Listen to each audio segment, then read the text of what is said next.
Bonjour à tous. Aujourd'hui, on va parler de la ligne Maginot. Donc, c'est vraiment un voyage à travers l'histoire, la stratégie militaire et la mémoire collective, puisque c'est vraiment un sujet absolument emblématique que l'on peut entendre un certain nombre de fois. Donc, tout le monde a déjà justement entendu ce nom, qui est souvent associé à l'échec, à l'illusion d'une sécurité trompeuse. En fait, la réalité, elle peut être un peu plus nuancée et mérite qu'on s'y arrête. Donc, on va essayer de voir ce qu'était cette ligne Maginot, pourquoi elle a été construite, si c'était vraiment une erreur stratégique, et qu'est-ce qui reste aujourd'hui de ce gigantesque chantier militaire.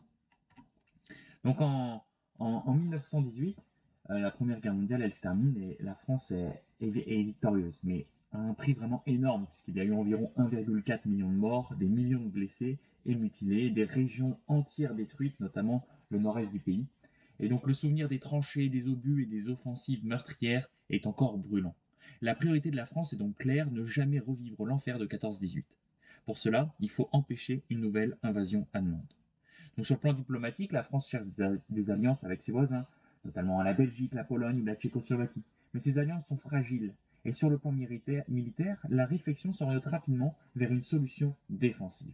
Et c'est là qu'entre en scène André Maginot, qui est le ministre de la guerre des années 20, et qui est un ancien combattant de 14-18, qui a été blessé au front, et qui incarne ce traumatisme et cette volonté de protéger le pays. Donc en 1927, une commission de défense nationale conclut que la France doit protéger ses frontières de l'Est par une ligne fortifiée moderne. Le projet est officiellement adopté en 1929 et est confirmé en 1930 avec un budget colossal de plusieurs milliards de francs. L'idée est très simple, créer une barrière de béton, d'acier et de canon pour stopper net toute attaque venue d'Allemagne. Ce dispositif doit donner le temps à l'armée française de se mobiliser et d'organiser une contre-offensive. Contrairement à ce qu'on croit, la ligne Maginot, c'était pas censé empêcher toute guerre, mais c'était de retarder l'ennemi et d'éviter la surprise d'une attaque foudroyante. Donc la ligne Maginot, c'était pas juste un mur ou une tranchée, c'était un système défensif extrêmement complexe et moderne pour son époque, puisqu'on y trouvait des ouvrages d'artillerie enterrés, capables de tirer à des kilomètres, des casemates et des blocos plus petits destinés à contenir l'infanterie ennemie, un réseau de galeries souterraines parfois à 30 mètres de profondeur, avec des dortoirs, des infirmeries, des cuisines et même des voies ferrées pour transporter des munitions, ainsi que des systèmes d'aération, d'électricité et de communication. Bref, c'était de véritables villes souterraines capables de résister à un siège de plusieurs mois. La ligne, elle s'étendait de la frontière suisse à la frontière luxembourgeoise, couvrant notamment l'Alsace et la Lorraine. Par contre, elle ne s'étendait pas intégralement jusqu'à la mer du Nord, car la France comptait sur la Belgique comme alliée. Donc la construction, elle démarre en 1930 et elle mobilise des milliers d'ouvriers, d'ingénieurs et de militaires. On creuse, on coule du béton, on installe des tourelles cuirassées qui peuvent sortir du sol pour tirer puis se rétracter. Le chantier dure plusieurs années et coûte une fortune, près de 3 milliards de francs or, une somme énorme pour l'époque. Mais le résultat est très impressionnant. À la fin des années 30, la ligne Maginot est considérée comme l'un des systèmes défensifs les plus puissants du monde. Donc l'idée française repose sur une combinaison de défense fixe et de manœuvres mobiles. La ligne Maginot doit bloquer l'armée allemande là où elle est construite, et pendant ce temps-là, l'armée française doit se déployer et lancer une contre-offensive ailleurs. En théorie, cela permettait d'éviter l'hécatombe d'une attaque frontale comme en 1914. Mais en pratique, cette stratégie a deux failles. La ligne ne couvre pas la frontière belge et elle suppose que l'ennemi attaquera là où on l'attend.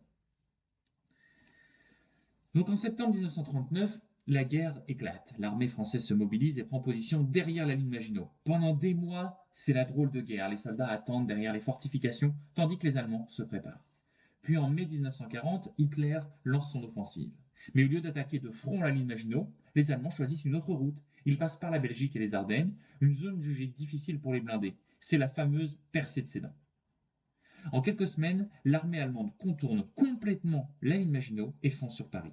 La France est prise de vitesse, encerclée et capitule en juin 1940. Contrairement à ce qu'on imagine parfois, la ligne Maginot n'a pas été prise d'assaut et détruite. Dans les secteurs où elle a été attaquée, elle a très bien résisté. Certains ouvrages n'ont capitulé qu'après l'armistice, seulement parce qu'ils étaient encerclés et coupés de toute logistique. On peut donc dire que la ligne a rempli son rôle là où elle existait. Ce n'est pas elle qui a échoué, mais la stratégie globale de l'état-major français qui n'a pas anticipé le contournement par les Ardennes. Une fois que la France a été occupée, la ligne Maginot elle est parfaitement désarmée. Les Allemands récupèrent du matériel, démontent certaines tourelles et utilisent quelques ouvrages comme dépôt ou prison. À la Libération, en 1944-45, certains combats éclatent à proximité, mais la ligne n'a plus de rôle stratégique majeur. Donc après la guerre, la France, elle se retrouve dans un monde nouveau, celui de la guerre froide.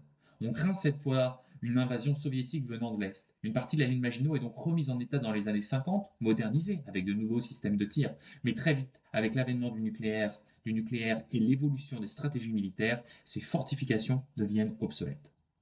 Dans les années 60, le général de Gaulle décide de miser sur la dissuasion nucléaire et d'abandonner la défense statique. La ligne Maginot est alors désarmée et vendue en partie à des particuliers, des communes ou des associations. Donc aujourd'hui, la ligne Maginot, elle appartient à l'histoire. Il y a de nombreux ouvrages qui sont encore visibles. Certains sont transformés en musées que l'on peut visiter, comme le Hackenberg ou le Schönenburg en Alsace. On y découvre des kilomètres de galeries souterraines, des salles de commandement, des canons, et on réalise à quel point ce projet était absolument titanesque.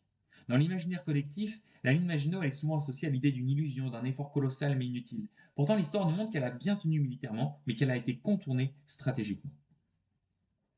Donc au-delà de la dimension militaire, la ligne Maginot, c'est devenu un symbole, le symbole du traumatisme de 14-18, le symbole d'une France qui a cru pouvoir éviter la guerre grâce à une barrière de béton, et un symbole enfin de la difficulté à s'adapter à la guerre moderne et à anticiper l'imprévisible. Aujourd'hui, elle continue donc d'alimenter des débats d'historiens et d'intéresser les passionnés d'histoire militaire. Donc en conclusion, est-ce que la ligne Maginot était une erreur ou un chef-d'œuvre? Peut-être un peu des deux. C'est un exploit technique et humain, une prouesse d'ingénierie pour l'époque, mais c'était aussi une réponse figée à une guerre passée, incapable de s'adapter à la guerre qui venait. Elle nous rappelle que dans l'histoire, se préparer à la guerre d'hier ne suffit pas à gagner celle de demain. Voilà pourquoi encore aujourd'hui, la ligne Maginot fascine, intrigue et nourrit notre mémoire collective.